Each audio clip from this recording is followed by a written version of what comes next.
পূর্বালোনে এসেছি রাধাগোবিন্দ হরিসভা 109তম অনুষ্ঠানের আজকে তৃতীয় দিন।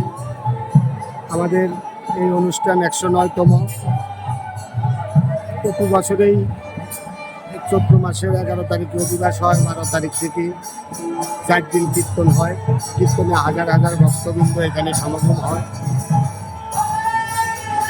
আমরা এই 109 বছর পর্যন্ত আমাদের প্রতিষ্ঠান হিন্দু এবং মুসলিম সবার সহযোগিতায় এবং প্রশাসনিক সহযোগিতায় আমরা সুন্দরভাবে অনুষ্ঠান পরিচালনা করে আসছি।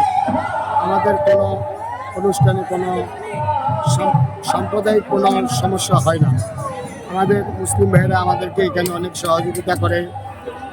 তারা প্রশাসনিক বা এলাকার সম্পূর্ণ সুন্দর রাখার জন্য তাদের সহযোগিতা সবসময় আমরা পেয়ে থাকি এবং এখনো করে কামনা করি ভবিষ্যতে যেন এই সহযোগিতা থাকে। এখানে হাজার হাজার ভক্তবৃন্দ হয়। প্রতিদিন দুপুরে এবং রাত্রে প্রসাদের ব্যবস্থা আছে। আমাদের আসলে গ্রাম অঞ্চলে মন্দির এলাকার ভক্তবৃন্দের সহযোগিতা এবং আশেপাশের অঞ্চলগুলোতে আমরা হ্যান্ডেল নিয়ে যাই, সবার দুয়ারে দুয়ারে নিমন্ত্রণ দিই।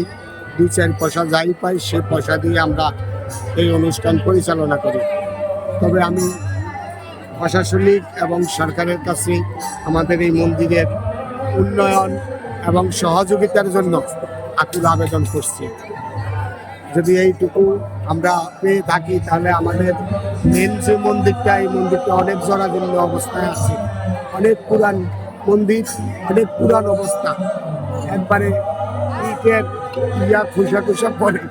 যদি সরকারিভাবে যদি আমরা একটু সহযোগিতা পাই তাহলে আমাদের মন্দিরটা অনেক সুন্দর হবে এবং এলাকাবাসীর সবার মনে একটা আনন্দ পাবে।